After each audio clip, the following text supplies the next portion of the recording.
दोस्तों, स्वागत है आप सभी का रोशन साइंस स्टडी पॉइंट पे। और आज मैं आप लोगों को करवाने वाली हूँ आपके अभिव्यक्ति और माध्यम बुक का इम्पॉर्टेंट क्वेश्चन आंसर, जो आपके एग्जाम पर्सपेक्टिव से बहुत ही ज़्यादा इम्पॉर्टेंट है। आप देखेंगे तो इसमें कुछ इम्पॉर्टेंट क्वेश्चन लिए गए हैं, जो कि बहुत ऐसे चांसेस है कि ऐसे क्वेश्चन आ सकते हैं, सिमिलर क्वेश्चन हैं। तो आप देखिए और समझने की कोशिश कीजिए। आपको इसमें एक्सप्लेन किया गया, अच्छी तरीके से एक्सप्लेन करने की कोशिश की गई है। और हाँ, ये जो क्वेश्चन है आपको ऑल्सो आपके सपोर्ट मटेरियल में अवेलेबल हो जाएंगे, बट यहाँ जो मैं करवा रही हूँ आपको उसको अच्छी तरीके से एक्सप्लेन करवाऊंगी, ताकि आप ज़रूरी नहीं है कि आप बिल्कुल बुक की लैंग्वेज है उसको रटो, क्योंकि आप 12th क्लास में हो। तो आपको अभी रट के नहीं दिखाना है, आपको जो आपके माइंड में आया है उस तरीके से आपको सेंटेंस मेकिंग करनी है। तो जिस वजह से यहाँ ये जो पॉइंट्स है इसको अच्छी तरीके से एक्सप्लेन किया जाएगा। तो आप देखेंगे जो हमारा फर्स्ट क्वेश्चन है उसमें है कि विभिन्न जनसंचार माध्यमों प्रिंट, रेडियो, टेलीविजन और इंटरनेट की जो 5-5 विशेषताएं और 5-5 कमियां हैं उसकी तालिका बनानी है। तो ये जो हमें दे रखी है प्रिंट, रेडियो, टेलीविजन, इंटरनेट, इनकी जो 5-5 खूबियां और 5-5 कमियां जो है उनकी तालिका हमें बनानी है। तो फर्स्ट हम यहाँ देख रहे हैं कि हमें दिया गया है इसकी खूबियां। तो अब देखेंगे फर्स्ट है प्रिंट।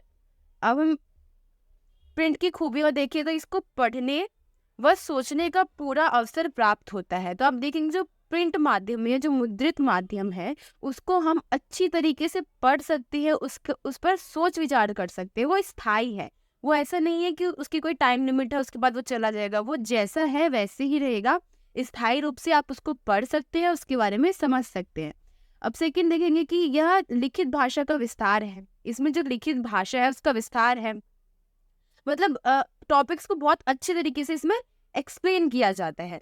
एंड थर्ड है कि जो प्रिंट माध्यम के द्वारा किसी भी सामग्री को संदर्भ के लिए काटकर लंबे समय तक रख सकते हैं। जैसे कि आपको कोई एडवर्टीजमेंट अच्छी लग गई या कोई जॉब एडवर्टीजमेंट है जो आप आगे चल के आपके काम आएगी, तो आप क्या कर सकते हो, उस मुद्रित माध्यम में से, जैसे कोई अखबार, न्यूज़पेपर वगैरह है, उसमें से आप उसको काट के अपने पास रख सकते हो लंबे समय तक के लिए, जब तक आपको उसकी जरूरत पड़ सकती है। तो इसका एक बेनिफिट ये है।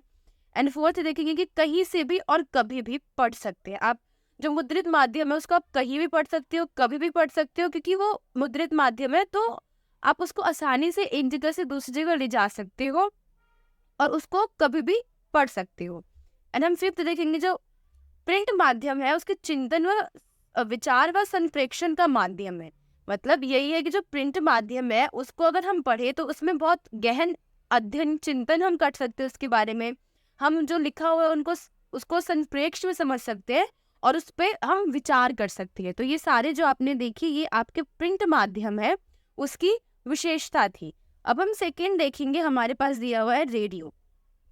रेडियो का हमें सुनने से पता चलता है कि रेडियो क्या है। एक तरीके का जो सबसे अच्छा श्रवण माध्यम है वो रेडियो को ही माना जाता है, क्योंकि ये सभी लोगों के लिए ये यूजफुल होता है, ना कि सिर्फ पढ़े लिखों के लिए, बल्कि अनपढ़ जो लोग होते हैं या जो पढ़े लिखे नहीं होते उनके लिए भी ये जो रेडियो है बहुत अच्छा माध्यम होता है, एक संचार का या जनसंचार का। तो हम देखते हैं इसमें कौन से पॉइंट्स हमें दिए गए हैं। फर्स्ट दिया गया है कि इस माध्यम से ध्वनि, स्वर, शब्दों तथा संगीत से मनोरंजन व ज्ञानवर्धक होता है। अब देखिए रेडियो पे बहुत सारे जो है ना प्रोग्राम टेलीकास्ट किए जाते हैं, उसमें ध्वनि जो हम सुनते हैं और वो जो शब्द होते हैं, और इसमें संगीत वगैरह के प्रोग्राम होते हैं, मनोरंजन के प्रोग्राम होते हैं। तो इन सभी का ज्ञान हमें जो रेडियो है उससे प्राप्त होता है। इसका सेकंड पॉइंट है कि रेडियो में सुनने की उन्मुक्त स्वतंत्रता होती है।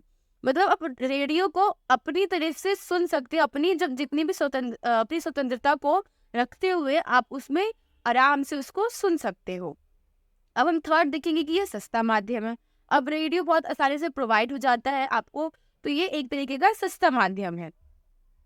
फोर्थ है कि जो निरक्षर व पढ़े लिखे सभी इसका आनंद ले सकते हैं। मैंने स्टार्टिंग में बताया कि रेडियो श्रवण माध्यम है, तो इसका जो यूज है हर कोई कर सकता है, पढ़े लिखे से लेकर जो निरक्षर है वो भी इसका इस्तेमाल कर सकते हैं, क्योंकि इसमें सुनना है और समझना है। इसमें पढ़ने का कुछ नहीं है, आपको सुन के ही समझना है, तो ये सभी के लिए यूजफुल होता है।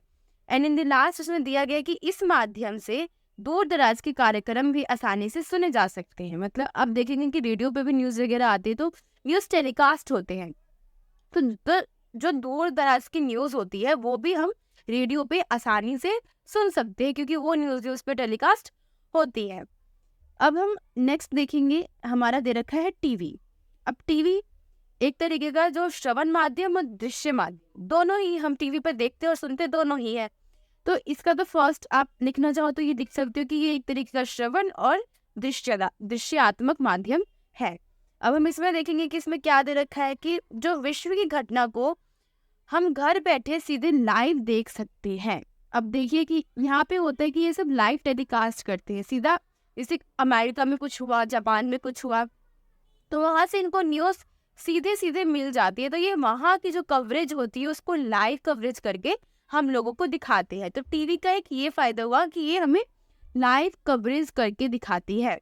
एंड सेकंड है कि यह मनोरंजन व ज्ञानवर्धक का उत्तम साधन है।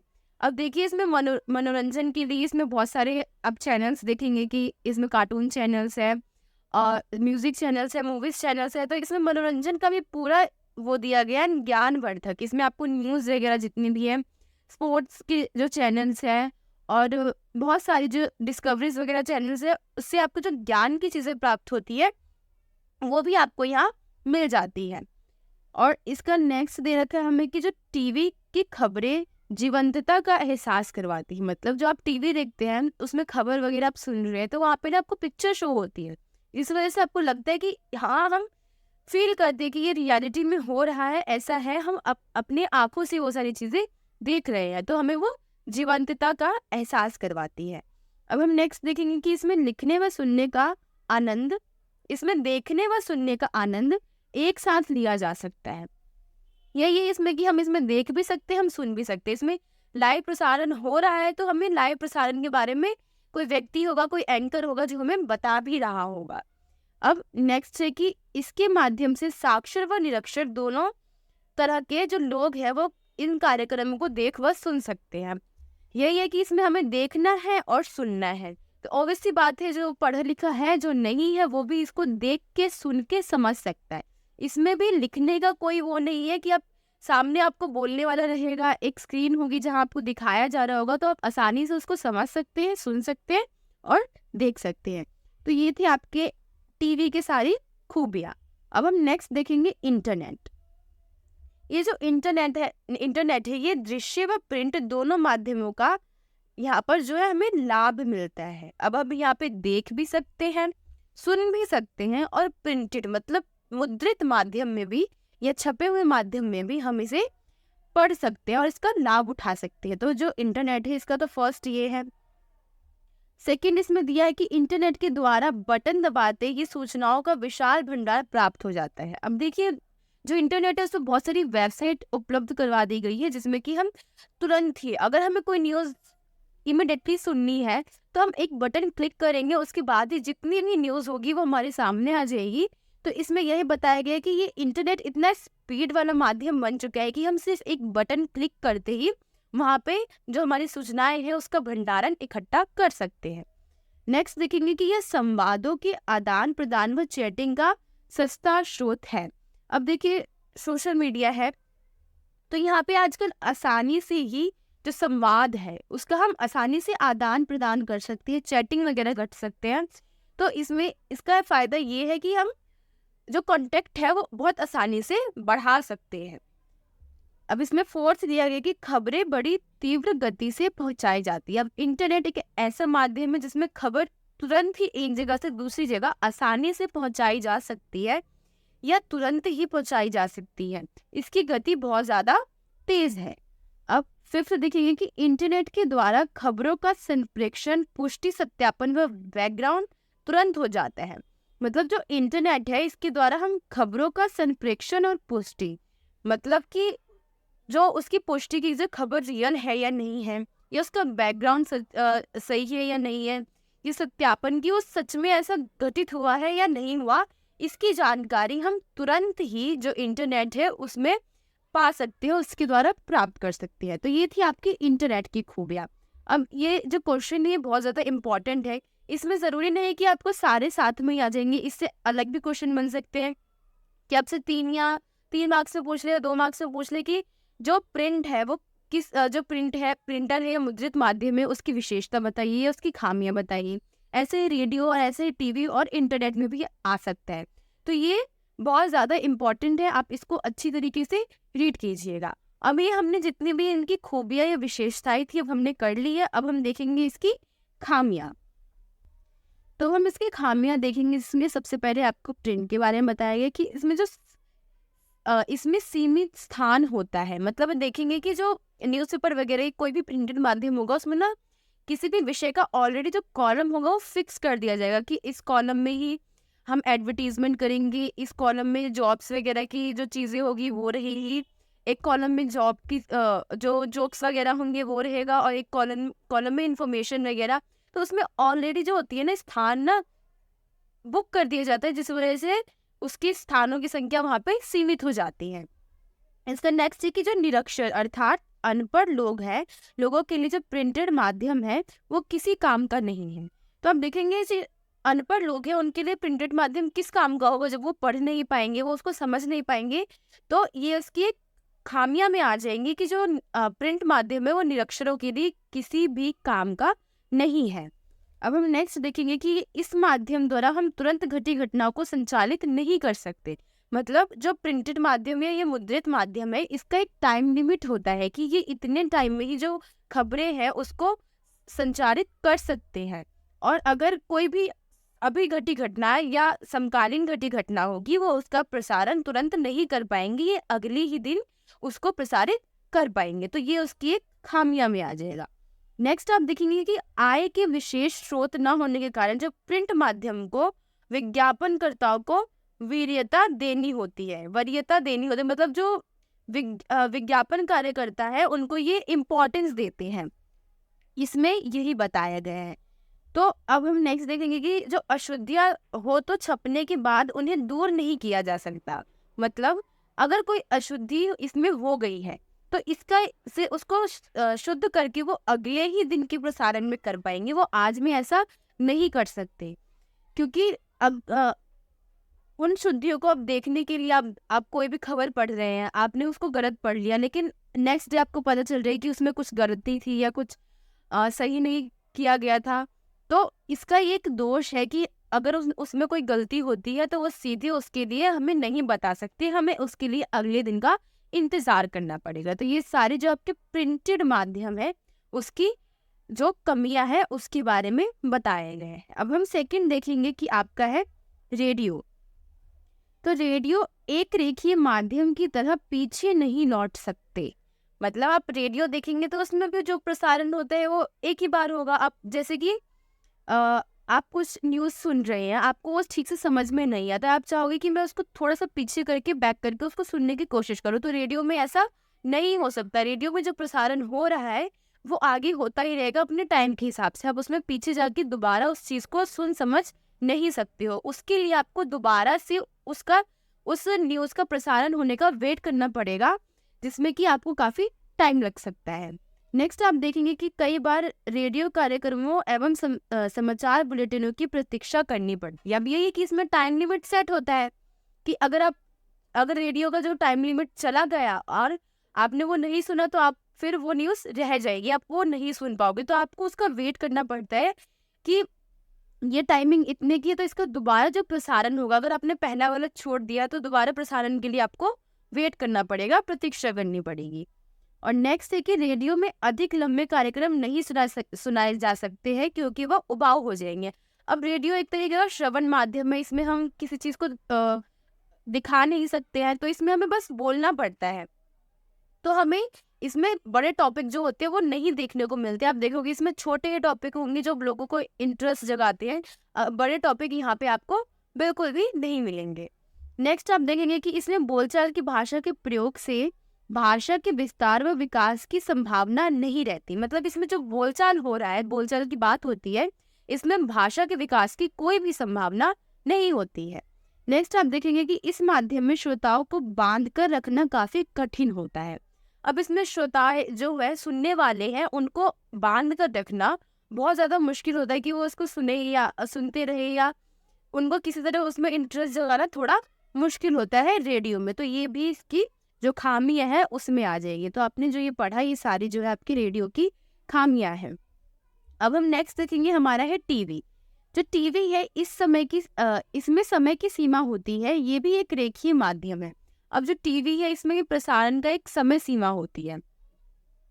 इसमें भी ऐसा नहीं कि जैसे आप कोई भी न्यूज़ देख रहे हैं या कुछ भी देख रहे हैं तो आपने उसको ठीक से समझा नहीं, उसको जान नहीं पाए, तो आप उसको पीछे ले जाकर नहीं देख सकते। ये चल रहा है तो चलता ही रहेगा। इसीलिए जो इसमें है समय की सीमा होती है और ये एक रेखीय माध्यम है। नेक्स्ट आप देखेंगे कि जो टीवी कार्यक्रमों में दर्शकों को बांधे रखना काफी कठिन कार्य होता है। अब टीवी में भी जो है दर्शक वगैरह को जो बांध के रखना थोड़ा मुश्किल होता है।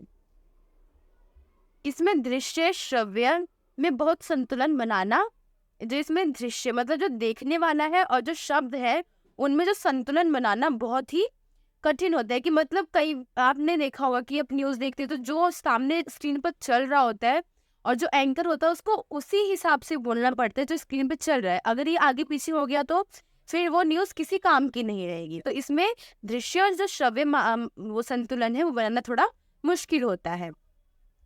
फोर्थ है कि इसमें हिंसा को प्रोत्साहन दिया जाता है। मतलब इसमें जितनी भी हिंसात्मक चीजें होती है उन सब के बारे में ज्यादा बताया जाता है और जो भाषा विस्तार की संभावना है वो भी रेडियो की तरह इसमें भी कम होती है।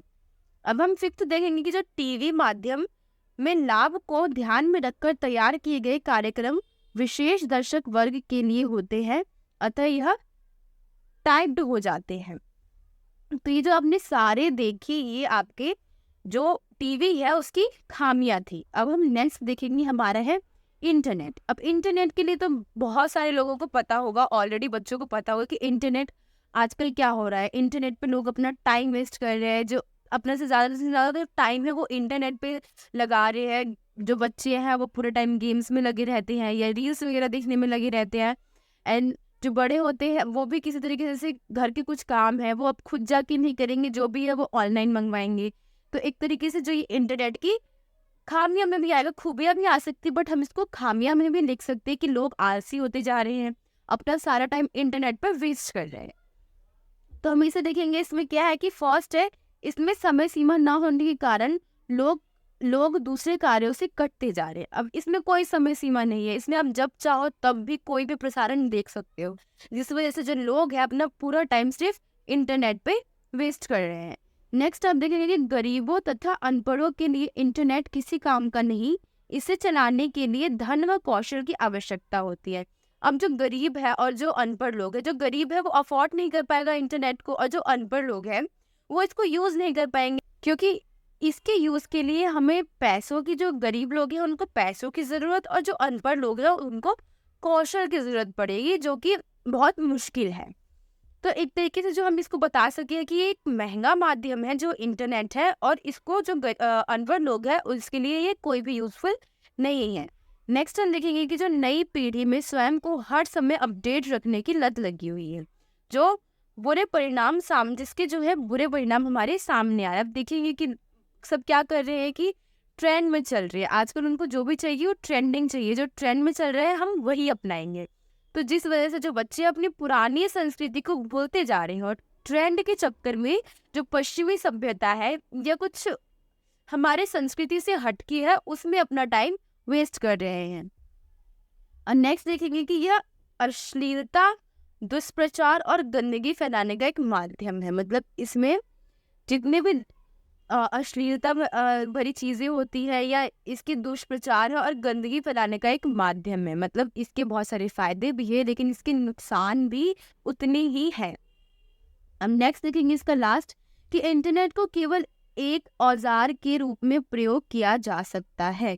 इंटरनेट सिर्फ एक औजार के रूप में भी यूज किया जा सकता है। जैसे आप इंटरनेट पे आप देखेंगे अगर कोई भी वीडियो या अच्छी वीडियो बुरी वीडियो वायरल हो गई तो वो बस हो गई, उसके बाद हम इसमें कुछ नहीं कर सकते। तो इसका यूज हम एक औजार की तरह कर सकते हैं, इसमें यही बताने की कोशिश की गई है। तो ये सारे जो थे आपके जो रेडियो है, प्रिंटेड माध्यम, प्रिंट है या टीवी है, इंटरनेट है, इसकी खामियां थी। आई होप आपको ये समझ में आ गया होगा। अब हम आपका नेक्स्ट क्वेश्चन देखेंगे। जो कि है फीचर से क्या अभिप्राय है और फीचर कितने प्रकार के होते हैं और इनकी विशेषता बतानी है। हम देखेंगे इसमें आपके 3 क्वेश्चन पूछे गए हैं, एक ही क्वेश्चन में 3 क्वेश्चन पूछ लेंगे, तो आपको ऐसे ही सीक्वेंस वाइज ही आंसर करने हैं।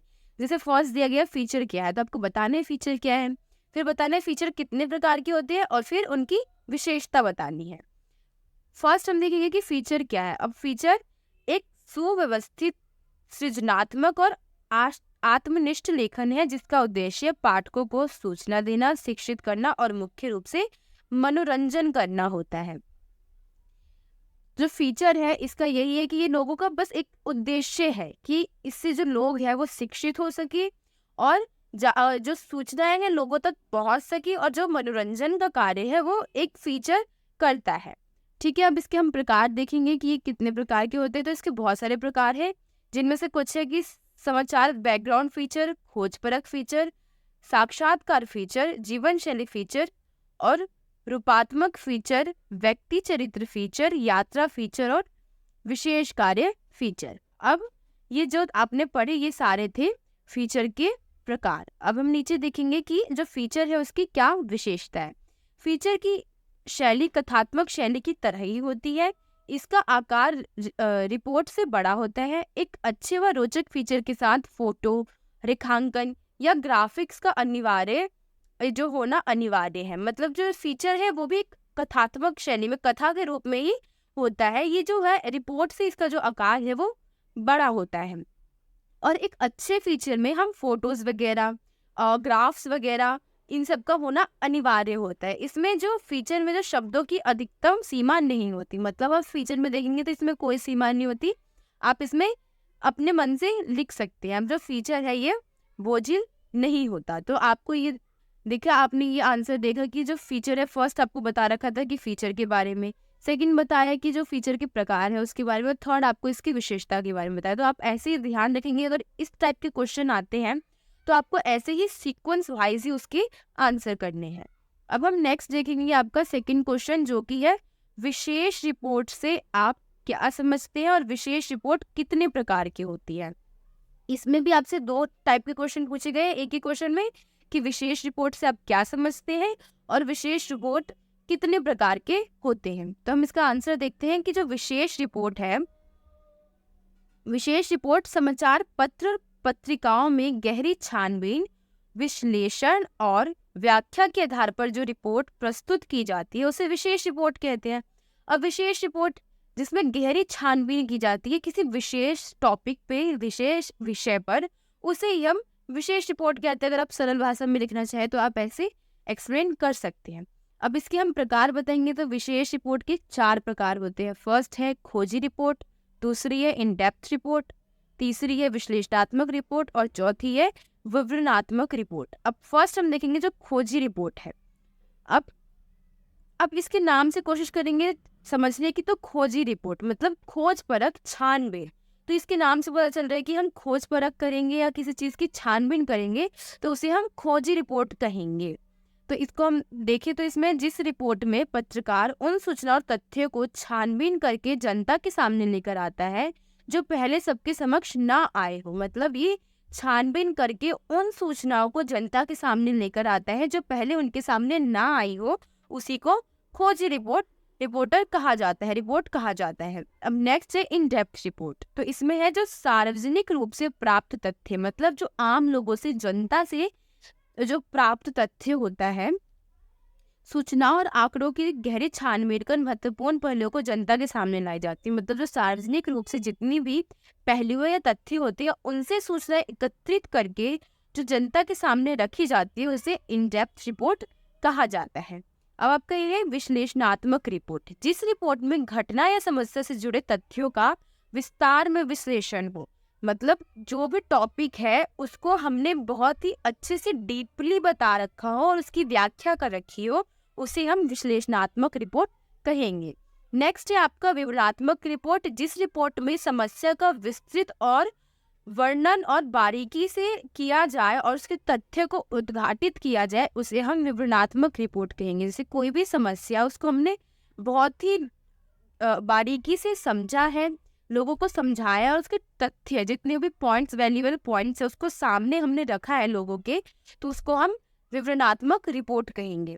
इसके अलावा आप देखेंगे तो हम और भी रिपोर्ट के बारे में बता सकते हैं, जैसे कि एक है फीचर रिपोर्ट।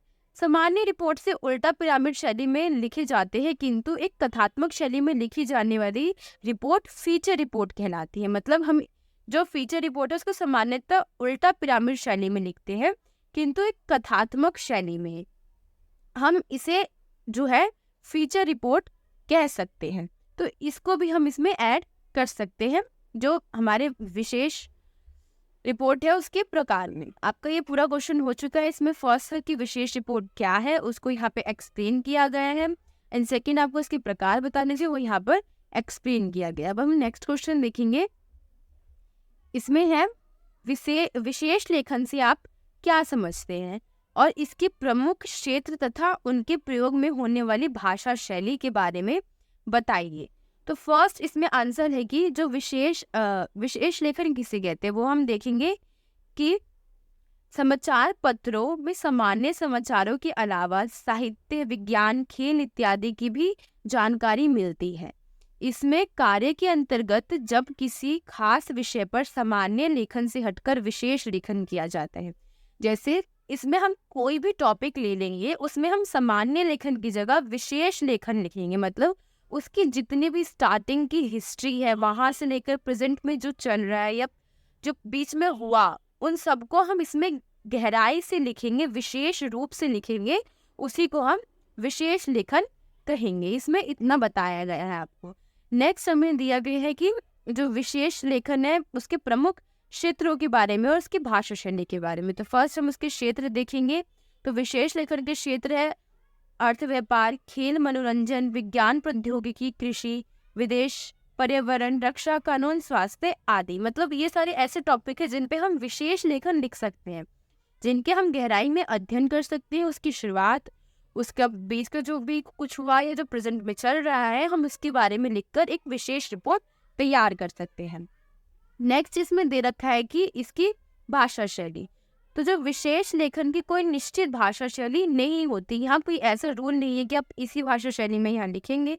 आप जो भी भाषा शैली यूज करना चाहते हैं आप वो यूज कर सकते हैं। ये उल्टा पिरामिड या फीचर शैली दोनों में लिखा जा सकता है। इसकी ये विशेषता भी हो सकती है कि जो विशेष लेखन है वो दोनों ही शैलियों में लिखा जा सकते हैं, उल्टा पिरामिड शैली में भी और फीचर शैली में भी। यह विषयानुसार निर्धारित होती है। आप जो विषय चूज कर रहे हो ये उसी के हिसाब से निर्धारित होती है। इसमें आपको ये बताया गया है। इसमें नेक्स्ट से आपको विशेष लेखन के बारे में बताया था कि जो विशेष लेखन में हर एक क्षेत्र की विशेष तकनीकी शब्दावली का प्रयोग होता है। मतलब जो भी आप उसमें टॉपिक लोगे उसका एक विशेष जो है शब्दावली ऑलरेडी होता है। जैसे आप कारोबार और व्यापार का देखेंगे, पर्यावरण और मौसम का देखेंगे, खेल के बारे में देखेंगे, तो इन सब के ऑलरेडी यहाँ पे जो है विशेष तकनीकी शब्दावली होती है।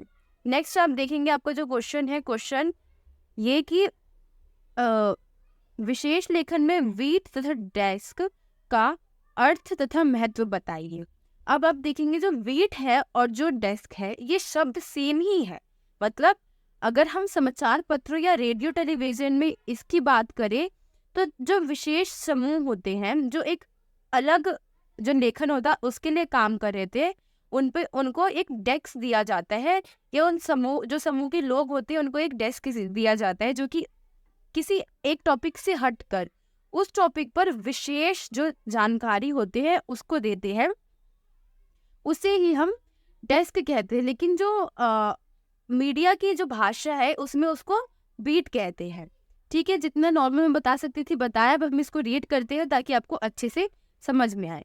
तो इसमें यह है कि जो समाचार पत्रों में, रेडियो टेलीविजन में विशेष लेखन के लिए एक अलग डेस्क और एक उस विशेष डेस्क पर काम करने वाले पत्रकारों का समूह भी अलग होता है, जिनमें यह अपेक्षा की जाती है कि उन्हें उस विषय की पूरी जानकारी होगी। मतलब आप देखेंगे कि इसमें यही बताया गया है कि जो डेस्क है वो विशेष प्रकार के पत्रकारों के समूह के लिए होता है, जहां उनसे ये उम्मीद की जाती है या ये अपेक्षा की जाती है कि उस विषय के बारे में जो उन्हें दिया गया है उनको पूरी जानकारी होगी। इन्हीं डेस्कों को डेस्कों पर काम करने वाले संवाददाताओं के बीच काम का विभाजन आमतौर पर उनकी दिलचस्पी के हिसाब से होता है। जो यही डेस्क होते हैं, उन्हीं पे जो संवाददाता होते हैं, जो उस विषय के बारे में लिख रहे हैं, तो उनके बारे में उनको जो भी टॉपिक दिए जाते हैं उनकी दिलचस्पी से दिए जाते हैं, ताकि वो उसके बारे में अच्छे से, जो अपेक्षा कर रहे हैं उनसे देखने वाले, उसको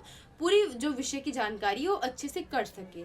तो इतना जो आपने देखा ये आपके डेस्क के बारे में था। इसमें यही बताया गया कि जो विशेष लेखन के लिए एक अलग डेस्क होता है, उस पर जो काम करने वाले समूह के लोग होते हैं उनसे ये अपेक्षा की जाती है कि वो किसी विषय की जानकारी को पूरी तरीके से हमारे सामने या समक्ष में रखेंगे, और उनको ऐसे विषय दिए जाते हैं जिसमें उनकी दिलचस्पी होती है, जिसपे वो ध्यान और ज्ञान से अपना कार्य कर सके। और इसी को मीडिया की भाषा में हम बीट कहते हैं। यदि यह संवाददाता का भी खेल है, अगर संवाददाता का जो बीट है वो खेल है, तो उसे उस क्षेत्र की सभी जो संबंधित जानकारी होगी वो उसकी जिम्मेदारी उठानी होगी कि वो लोगों को उसकी जानकारी के बारे में बता सके। तो इसमें आपको जो मीडिया की भाषा में जो डेस्क है उसको बीट कहते हैं। और अगर कोई संवाददाता बीट के क्षेत्र में खेल का टॉपिक अपना रहा है, तो उसको खेल के बारे में वो सभी विशेष ज्ञान होना चाहिए जो लोग उससे अपेक्षा कर रहे हैं।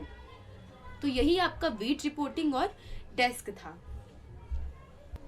नेक्स्ट हम देखेंगे कि आपको इसमें दिया गया है कि कविता लेखन के लिए आवश्यक प्रमुख घटकों का वर्णन कीजिए।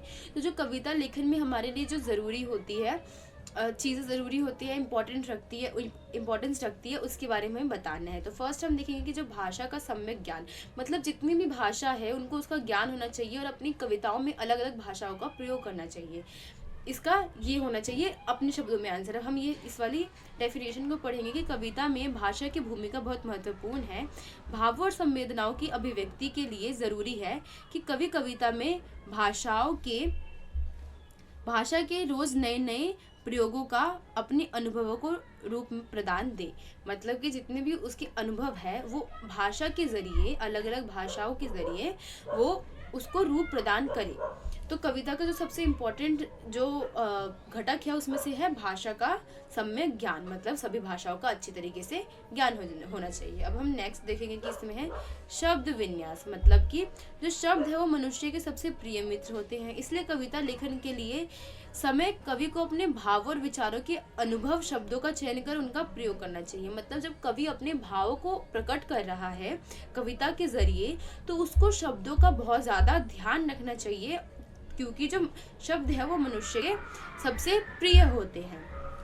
तो आपके शब्द विन्यास में ये था। अब नेक्स्ट देखेंगे हम कि है छंद विषयक बुनियादी जानकारी, मतलब जो छंद और तुक से संबंधित हुई रचना हमारी भावनाओं को संगीत में बांधकर हमारे सामने प्रस्तुत करती है। जो छंद होती है, जो तुक होती है, जो उसको भावनाएं होती है, संगीत के द्वारा हमारे सामने प्रस्तुत की जाती है। तो उसकी जो छुअन होती है हमें भीतर तक उस भाव से जोड़ देता है।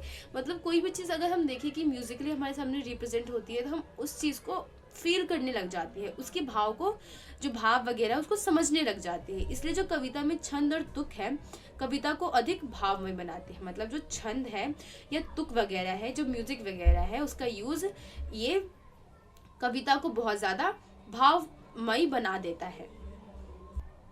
अब इसमें नेक्स्ट डायरेक्ट है अनुभव और कल्पना का सामंजस्य। मतलब कवि कविता में भाव और विचारों के साथ अपनी कल्पना शक्ति का प्रयोग करता है।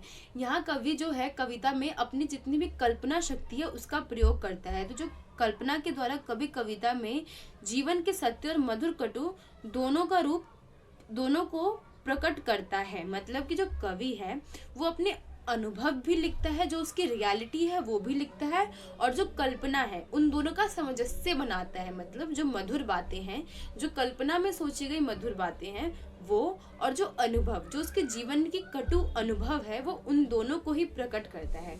और इसमें सबसे ज़्यादा ज़रूरी है कि जो कवि है उनको केवल कोरी कल्पना से बचना चाहिए। मतलब कि सिर्फ काल्पनिक चीज़ें नहीं बनानी चाहिए, जो जीवन की सच्चाई है, रियलिटी है, कवि को वो भी प्रस्तुत करनी चाहिए। अब नेक्स्ट हम देखेंगे कि इसमें है सहज और संप्रेषण शक्ति। कविता कवि में अपने लिए नहीं लिखता, वरन उनका लक्ष्य अपने भाव और विचारों को समाज को परिचित कराना है। मतलब जो कवि है अपनी कविताओं को स्वयं के लिए नहीं लिखता, वो जो अपने भाव है वो समाज को दिखाना चाहता है, उनसे उसको परिचित करवाना चाहता है। इसलिए वह अपने भाव को साधारीकरण करता है, अपने भाव को एक साधारण तरीके से कविता के रूप में पेश करता है और सहज व सरल भाव पाठक को कविता के साथ बांध देता है। अब जो पाठक है, जो हम पढ़ रहे हैं, जो लोग पढ़ते हैं, जिस सहज और सरल भाव से कवि ने कविता लिखी है, हमें उस कविता के साथ उसको जो पाठक है उसको बांध दिया जाता है, उस जो सरल भाषा होती है, जो सहज भाषा होती है उसके द्वारा। नेक्स्ट हम देखेंगे इसमें कि भाव एवं विचार की अनुभूति।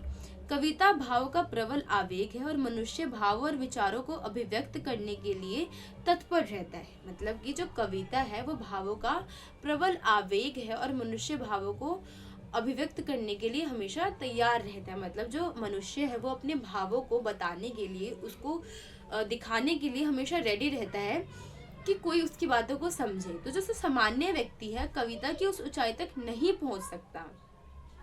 हम सामान्य व्यक्ति हम उस ऊंचाई तक पहुंच ही नहीं सकते कि हम अपनी भावों को, अपनी कल्पनाओं को, हम अपने अनुभवों को कविता का रूप दे सके। जो सामान्य व्यक्ति है वो यहाँ तक कभी नहीं पहुंच सकता, क्योंकि कवि को आत्मशक्ति प्रबल होती है। क्योंकि जो कवि है उनकी जो आत्मशक्ति है वो बहुत ज़्यादा प्रबल होती है। लेकिन जो आम इंसान है या फिर जो आम व्यक्ति है वो इस ऊंचाई तक नहीं पहुंच सकता, सामान्य व्यक्ति इस ऊंचाई तक नहीं पहुंच सकता जहाँ पे जो कवि है अपनी आत्मशक्ति को प्रबल करके पहुंचा है। तो ये सारे आपके जो थे वो कविता लेखन के जो आवश्यक घटक थे वो थे। आई होप आपको ये समझ में आ गए होंगे। अब हम आपका नेक्स्ट क्वेश्चन देखेंगे। इसमें है कि किसी नए और अप्रत्याशी विषयों पर लेखन को हम किस प्रकार सरल बना सकते हैं, किस प्रकार उसको सरल बनाया जा सकता है। तो आप देखेंगे कि आपको कोई भी अप्रत्याशी लेखन या कोई नया लेखन मिलता है। अप्रत्याशी लेखन वही कि आपने कभी नहीं सुना हो, कभी नहीं देखा हो, और आपको टॉपिक दे दिया जाता है, आपको उसके बारे में बताना होता है। तो फर्स्ट आप इसमें देखेंगे किसी विषय पर लिखने से पूर्व हमें अपने मन में ऑलरेडी उसके बारे में जो बातें होंगी, जो पॉइंट्स होंगे, उसको एकत्रित कर लेना पड़ेगा, ताकि हम आगे उसकी जो कहानी है, उस पॉइंट की डिटेलिंग है, हम कर सके। तो आपके फर्स्ट पॉइंट में वही बताया गया। हम सेकंड देखेंगे, इसमें है कि उस विषय को हम किस प्रकार आगे बढ़ा सकते हैं। जैसे हमें कोई टॉपिक दिया गया, हमने उसका पॉइंट सोच लिया, लेकिन हम उस पॉइंट को किस तरीके से आगे बढ़ा सकते हैं, हमें उसका भी ध्यान देना होगा। और नेक्स्ट हम देखेंगे कि जिस विषय पर लिखा जा रहा है उस विषय से जुड़े अन्य तथ्यों की जानकारी। मतलब कि आप जो विषय लिख रहे हैं उसमें यही नहीं है कि आप उसी विषय के बारे में बस एक पॉइंट को बस बढ़ाते जा रहे हो, ऐसा नहीं होता है। आपको कुछ नए जो पॉइंट्स होंगे, वैल्यूएबल पॉइंट्स होंगे, उनको भी ऐड करना पड़ेगा उसमें, ताकि वो और इंटरेस्टिंग लगे और अच्छा लगे देखने में, और टीचर को ये भी लगे कि हाँ आपको उसकी जानकारी है। फोर्थ में आप देखिए किसी भी विषय पर लिखते हुए दो बातों का आपस में जुड़ने के साथ साथ उसमें तालमेल भी होना चाहिए। आप कोई भी नया विषय लिख रहे हैं, कोई भी बातें लिख रहे हैं, तो उसमें जैसे आपको कोई टॉपिक दिया गया है तो आपको उसको टॉपिक की जो जानकारी होगी वही लिखनी होगी। ऐसा नहीं है कि आप उसमें कुछ और ऐड कर सकते हो। और लास्ट है कि आप आत्मपरक लेखन में मैं शैली का प्रयोग कर सकते हैं, लेकिन जो निबंध है उसमें हम मैं शब्द का जो शैली है उसका प्रयोग उसमें हम नहीं कर सकते, उसमें वर्जित है। तो जो ये सारे थे आपके जो नए और अप्रत्याशी लेखन थे, उसके नियम थे। ये आई होप आपको ये भी समझ में आ गए होंगे। अब हम नेक्स्ट क्वेश्चन देखेंगे। इसमें है कि आलेख या फीचर लेखन करते हुए किन किन बातों का ध्यान रखना जरूरी होता है। तो इसमें फर्स्ट है कि आलेख या फीचर की भाषा सरल और सरस और भावपूर्ण होती है। जो फीचर की भाषा होती है वो आम बोलचाल की भाषा होती है, अच्छी भाषा होती है और भाव से भरी हुई होती है। और सेकंड हम देखेंगे इसमें नई जिज्ञासाएं जागृत करने की क्षमता होती है। मतलब हम नई नई चीज़ों को जानने के लिए उत्साहित होते हैं या उत्सुक होते हैं, ताकि हम नई जो चीज़ें हैं उसको उसके बारे में सोच सके, उसको जानने की कोशिश कर सके। नेक्स्ट है इसमें कि इसमें विचारों की अधिकता होनी चाहिए, मतलब इसमें ज़्यादा से ज़्यादा जो विचार है उसको प्रकट किया जाता है। फोर्थ है कि इसमें किसी बात को बार बार नहीं दोहराना चाहिए, मतलब सीधा ये कि इसमें आप ज़्यादा बातों को नहीं दोहरा सकते। फिफ्थ है कि यह नवीनता और ताजगी से युक्त होना चाहिए, इसमें नई नई चीज़ें ऐड होनी चाहिए। एंड सिक्स्थ है कि इसका आकार बहुत बड़ा नहीं होना चाहिए, शॉर्ट में ही लिखना है। जो फीचर है और फीचर या आलेख है शॉर्ट में लिखना है, और इसमें ये सारी चीज़ें ऑलरेडी ऐड होनी चाहिए। तो आपका ये जो फीचर या आलेख है उसमें जितनी भी जानकारी या बातों का ध्यान रखना चाहिए वो सब थे। आई होप आपको ये सारे ही क्वेश्चन समझ में आ गए होंगे, क्योंकि ये जो सारे क्वेश्चन आपके एग्जाम पर्सपेक्टिव से बहुत इंपॉर्टेंट है। आप देखते हैं आपके अभिव्यक्ति माध्यम से बहुत ज़्यादा जो क्वेश्चन आंसर है वो आते हैं। आई होप आप लोगों के लिए जो ये वीडियो है वो यूज़फुल रही होगी, और आप आगे भी और भी वीडियोस चाहते हैं अलग अलग और चैप्टर्स की या और बुक्स की, तो आप हमें कमेंट करके बता सकते हैं। Thank you.